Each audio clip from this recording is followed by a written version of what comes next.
Foreign and Defense Ministers, Your Excellencies, ladies and gentlemen. This is the third UN Defense Peacekeeping Ministerial I have attended. Man, my mother has told me so much about you. That was the beginning of a dream. This line, simple and direct, completed the psychological circle. It provided the proof of authenticity, linking the star directly to the initial, authoritative message. It suggested a private conversation had taken place in the mythical domestic sphere of the Pitt family, and that Anne had been the subject. By acknowledging the supposed mother's intervention, the scammer validated the entire premise. The dream that was beginning to unfold was woven from illusion, a delicate yet pervasive tapestry, where a woman believed she had somehow touched the heart of one of the biggest stars on the planet. This stage of the deception relied entirely on the emotional hunger inherent in the human condition, amplified by the isolation of the digital age. Anne fell in love, not just with the man behind the screen, but with the feeling, the illusion of being seen, cherished, and written to by a real Brad Pitt. It is vital to understand this distinction. Her affection was not merely for a handsome face or a talented actor. It was an affair with the idea of Brad Pitt. This idea encompassed global fame, artistic depth, and a wounded yet ultimately romantic soul. The love she felt was a profound validation of her own worth, a fantasy that redeemed the perceived failures and mundanity of her real-world life. When a global icon singles you out, it suggests you are, by extension, globally significant. This emotional elevation is often the most powerful and addictive element of the scam, far more potent than any financial promise. The illusion of being seen by a figure of such magnitude provided a psychological balm for the deep-seated loneliness that characterizes many lives in their later years, particularly when the familiar rhythms of marriage have deteriorated into silent rooms and mutual indifference. The machinery of the deception then escalated, transitioning from simple text to a multi-sensory emotional assault. She received poetic messages, tender words, and AI-generated photos that mirrored intimacy. Those behind the account knew exactly how to disarm the human heart. They were not merely criminals. They were called clinical students of human vulnerability. Their craft lay in recognizing the emotional blueprints of a middle-aged, lonely woman who grew up watching cinematic heroes. They knew the kind of language that works, not the crude requests of a conventional scam, but the evocative, high-flown poetics that recall the romance of classic Hollywood films, the very films that had cemented Pitt's image as a romantic hero. The messages were carefully constructed to be non-specific enough to be easily replicated across multiple victims, yet emotionally resonant enough to feel uniquely tailored to Anne. The use of AI-created images was the hammer blow that shattered the remaining walls of Anne's skepticism. These weren't grainy paparazzi shots or clumsy Photoshop efforts. They sent AI-created images of Brad Pitt, soft-eyed, half-smiling, paired with verses that felt sincere. The deepfake technology employed here was likely focused on face swapping or synthetic image generation, often leveraging generative adversarial networks, or GANs, to create intimate, unposed portraits that the public would never see. The soft-eyed gaze provided intimacy, replacing the actor's usual on-screen intensity with a gaze of personal devotion. The half-smiling expression was a calculated nod to his famous, charming reserve, the very look that had defined his effortless cool in films like Ocean's 11 and Mr. and Mrs. Smith. Crucially, the images mirrored intimacy by depicting him in seemingly private settings, perhaps in a casual t-shirt or with a tousled, just-woken look. These images, combined with the poetic sincerity of the verses, created a compelling, overwhelming sense of privileged access. Anne was seeing the private Brad, the real Brad, the Brad only his most intimate partner would know. This was the irrefutable evidence that her fantasy was, in fact, reality. Day after day, Anne sank deeper into the dialogue she thought was love. This was the long, slow, and devastating process of emotional rewiring.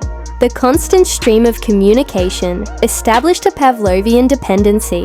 Each message delivered a rush of dopamine, a confirmation that her extraordinary life was indeed taking place.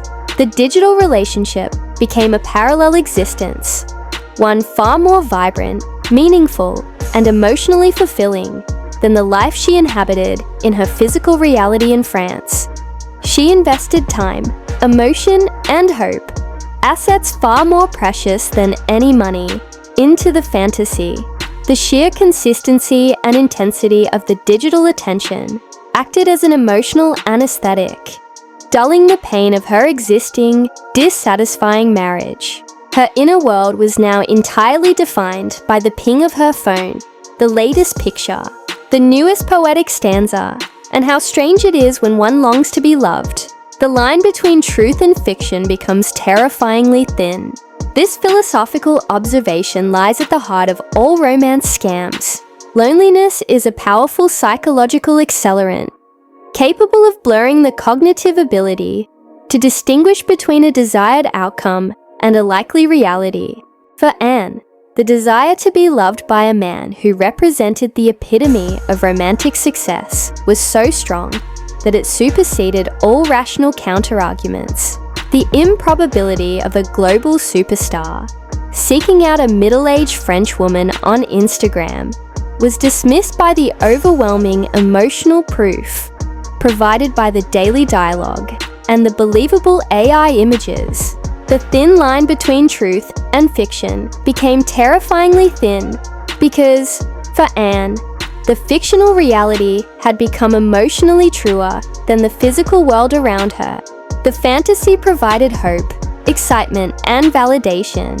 Her marriage offered only quiet disappointment.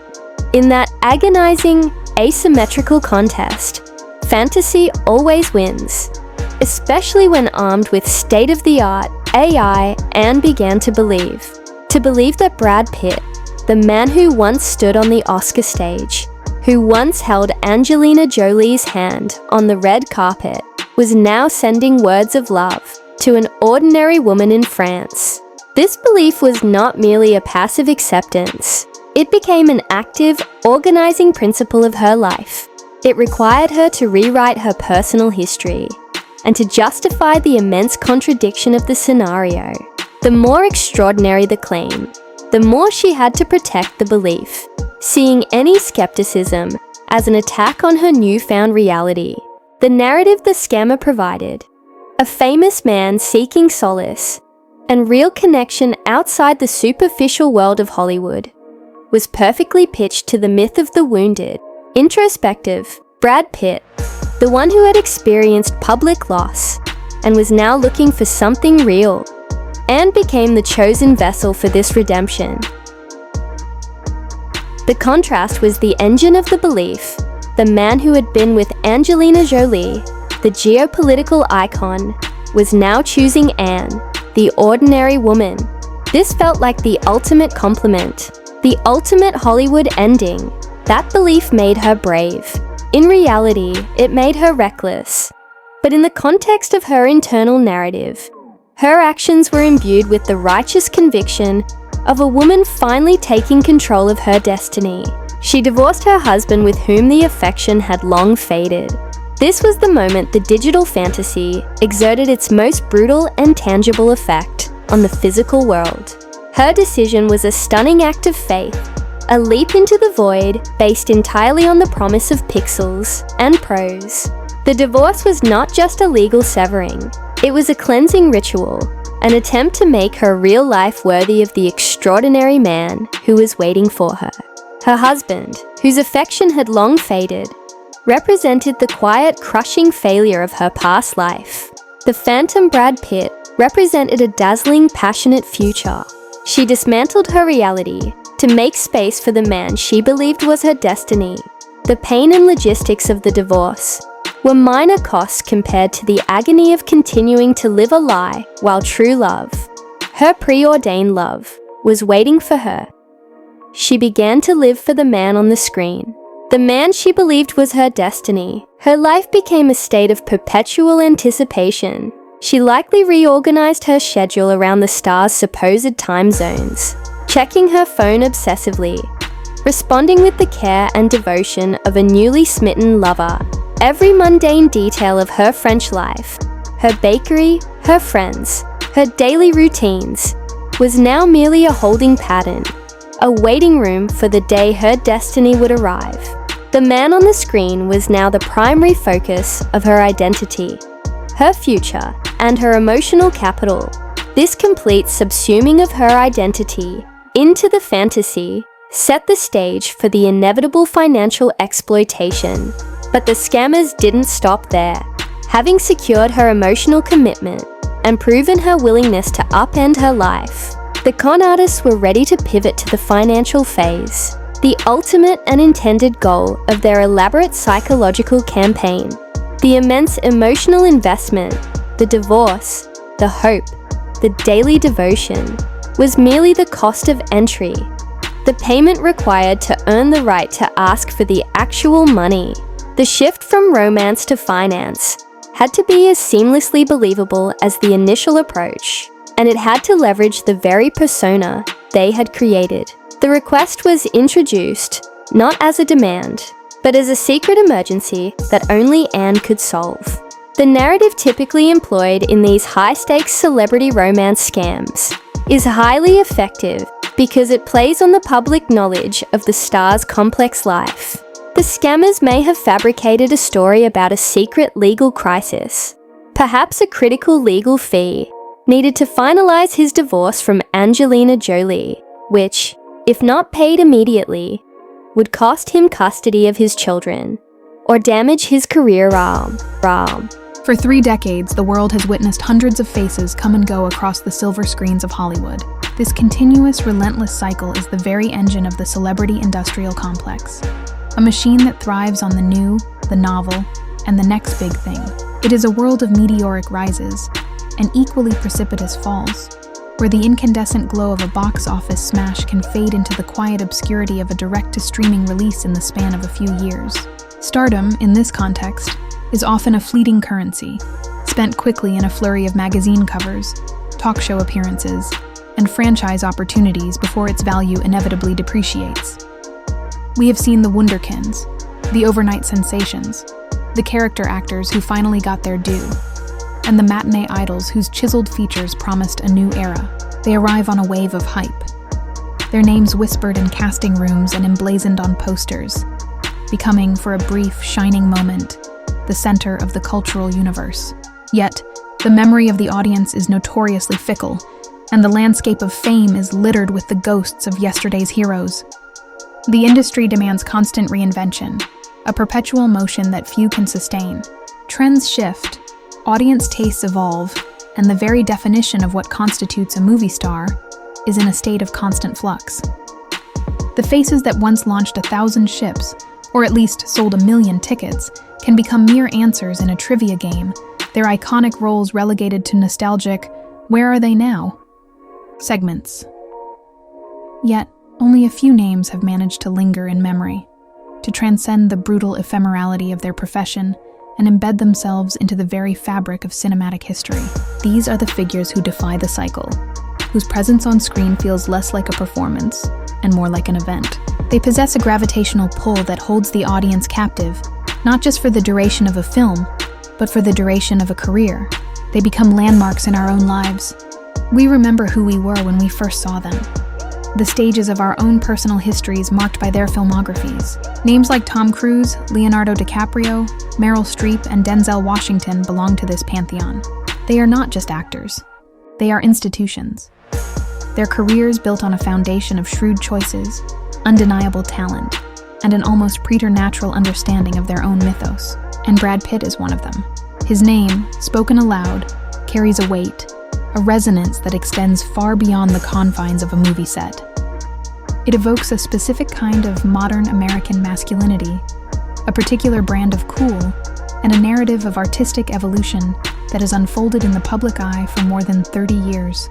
To say he has lingered in memory is an understatement. He has, in fact, helped to shape it, his face a constant reference point in the collective consciousness of a generation. He is not merely an actor. This distinction is crucial to understanding his longevity and his impact. While his craft is undeniable, honed over decades and recognized with the industry's highest honors, his identity transcends the list of characters on his resume. To be merely an actor is to be a vessel for other people's words, a chameleon who disappears into a role. Pitt, while capable of transformation, never truly disappears. Instead, he brings the weight of his own persona, his own accumulated history, to every part he plays. He is an icon, a breeze, a concept, a dream that cannot be grasped, yet can never be forgotten. This is not hyperbole.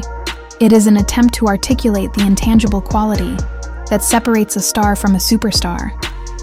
To call him an icon is to place him in a lineage that includes James Dean, Paul Newman,